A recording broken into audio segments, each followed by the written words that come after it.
तो आप सभी लोगों का स्वागत है हमारे YouTube channel UP board class 10th में। तो अब आप हमारे सामने जो है देखिए टॉपिक है निर्देशांक ज्यामिति का, जिसमें क्या होता है कि दो बिंदुओं के बीच की दूरी निकाली जाती है ना। तो दो बिंदुओं के बीच की जो दूरी होती है उनका फॉर्मूला क्या है, यहाँ पर देखिए डी बराबर, डी मतलब डिस्टेंस यानी कि दूरी। तो डी बराबर फॉर्मूला होता है under root x2 minus x1 का whole square plus y2 minus y1 का होल स्क्वायर।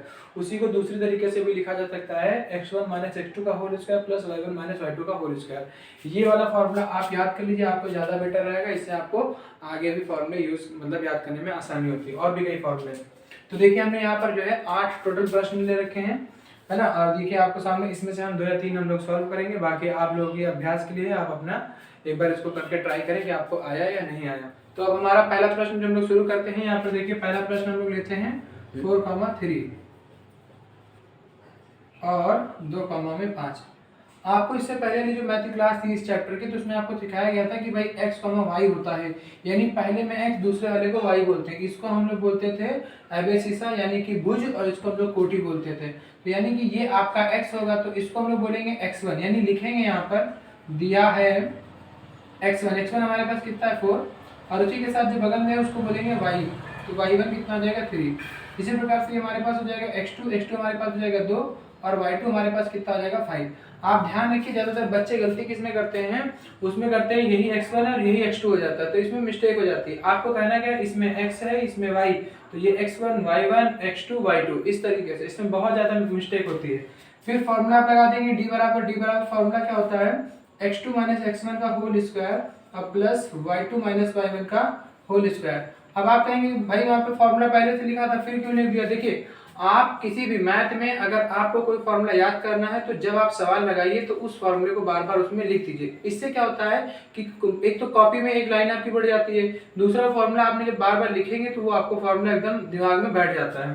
तो यहाँ पर देखिए आप यहाँ पे रखेंगे वैल्यू रूट x2 हमारा कितना है, तो 2 है, 2 माइनस x1 हमारे पास कितना है 4, हमने 4 रखा, उसका होल स्क्वायर था, होल स्क्वायर प्लस देखिए y2 हमारे पास 5 है, 5 माइनस का y1 कितना हमारे पास 3, इसका होल स्क्वायर हो जाएगा।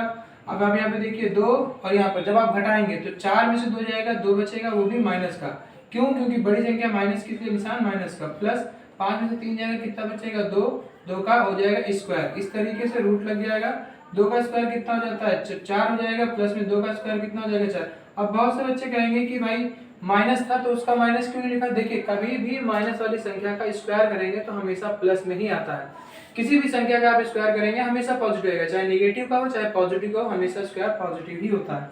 तो 4 से कितना हो जाएगा 8 हो जाएगा रूट के अंदर, और 8 का अगर आप बाहर निकालेंगे तो 2√2 आ जाएगा। ये आपका आंसर हो जाएगा। इसमें ध्यान है यहाँ पर इकाई जरूर लिखा जाता है, ठीक है ना, इकाई। अब देखिए आपको पहला प्रश्न समझ में आ गया होगा किस तरीके से क्या हुआ है। अब इसी के साथ हम यहाँ पर क्वेश्चन नंबर जो 5 है वो हम यहाँ पर सॉल्व करने जा रहे हैं। और आप यहाँ पर देखिए माइनस प्लस में थोड़ी बहुत कंफ्यूजन हो सकती है, इसलिए मैंने माइनस प्लस वाले क्वेश्चन इस बार उठाए। पहले वाला प्लस प्लस था, उसमें आसानी होती है।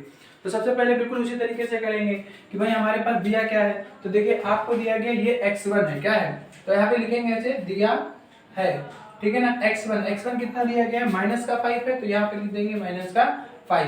एंड y1 आपके पास कितना दिया गया, देखिए यहाँ पर y1 आपको दिया गया है 7, तो यहाँ पर आप लिख देंगे 7। और x2 हमारे पास कितना दिया गया है, तो x2 देखिए हमारे पास है माइनस का 1, और फिर इसी तरीके से y2 हमारे पास कितना दिया गया, तो आप यहाँ पर देख रहे होंगे आपको 3 दिया गया।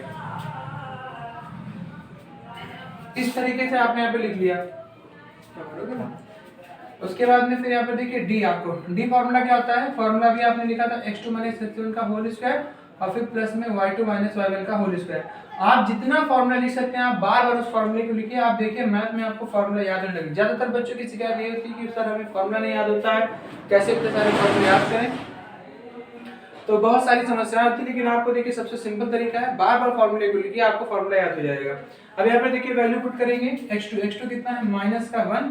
अब यहाँ पर देखिए एक माइनस यहाँ पे ऑलरेडी है, यहाँ पर माइनस है, और जब यहाँ पे माइनस है उसके साथ में x1 की वैल्यू भी माइनस की है, तो यहाँ ध्यान रखिएगा माइनस माइनस क्या हो जाएगा, ये प्लस हो जाएगा। तो प्लस का 5 का होल स्क्वायर हो जाएगा, और प्लस y2 है ना। तो देखिए y2 आपको कितना दिया गया 3 दिया गया, माइनस y1 कितना है 7 का होल स्क्वायर, और पूरे के ऊपर आपको यहाँ पे क्या करना है रूट कर देना है। अब देखिए 5 में से 1 जाएगा, 4 बचेगा, 4 का स्क्वायर हो जाएगा, फिर प्लस में 7 में से 3 जाएगा, माइनस का 4 का स्क्वायर हो जाएगा, और इस तरीके से आप यहाँ पर सॉल्व करेंगे। 4 का स्क्वायर 16 प्लस में 4 का स्क्वायर 16। अभी हमने बताया था यहाँ पर कि माइनस वाली संख्या का हमेशा स्क्वायर कैसा होता है प्लस, तो यहाँ पर भी देखिए आपको प्लस का 16 ही लिखना है। यहाँ पर देखिए इस तरीके से रूट लगा देंगे, 16 16 32 हो जाएगा। और जब आप 32 को रूट से बाहर निकालेंगे तो 4√2 आएगा और इसको इकाई में लिखा जाता है। यही आपका आंसर हो जाएगा। तो अब आप जो है बाकी यहाँ पर देखिए आपको हमने 8 दिए थे, जिनमें से हमने 2 सॉल्व कर दिया, बाकी 6 आपको करना और अच्छे से इसमें ध्यान दें, सीखें और बार बार इसको लगाएं ताकि आपको ये अच्छे से याद हो जाए। इस वीडियो में इतना ही, मिलते हैं नेक्स्ट वीडियो में, तब तक।